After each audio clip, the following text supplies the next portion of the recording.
Tara, start na tayo mag-ikot sa snowy city na to. Matingkad ang sikat ng haring araw kaya nag-glow talaga yung mga daan at buildings. Sobrang puti ng paligid. Feel mo na nasa movie scene ka talaga. Time for a quick selfie sa camera. Mag-high lang from this winter wonderland. Pero seryoso, ang therapeutic maglakad sa fresh snow. Ang sarap sa tenga nung crunch ng bawat takbang. Grabe, sobrang ganda ng view. Halos frozen na yung river tapos ang cool na mga ice formations. Tsaka yung bridge sa malayo, solid.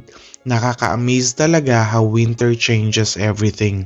Parang art installation ng nature. Need ko lang talaga ng break sa city noise kaya napadpad ako sa park. Ang peaceful dito. Tunog lang ng boots ko sa snow tsaka hangin yung maririnig mo. Ito talaga yung kailangan ko para makapag-recharge. Ending the day on a high note. Tingnan nyo sila na nagsasledding. Ang saya pagmasdan. At syempre, the best pa rin ang warm drink pagkatapos ng ganitong araw. Ito talaga yung best part ng winter.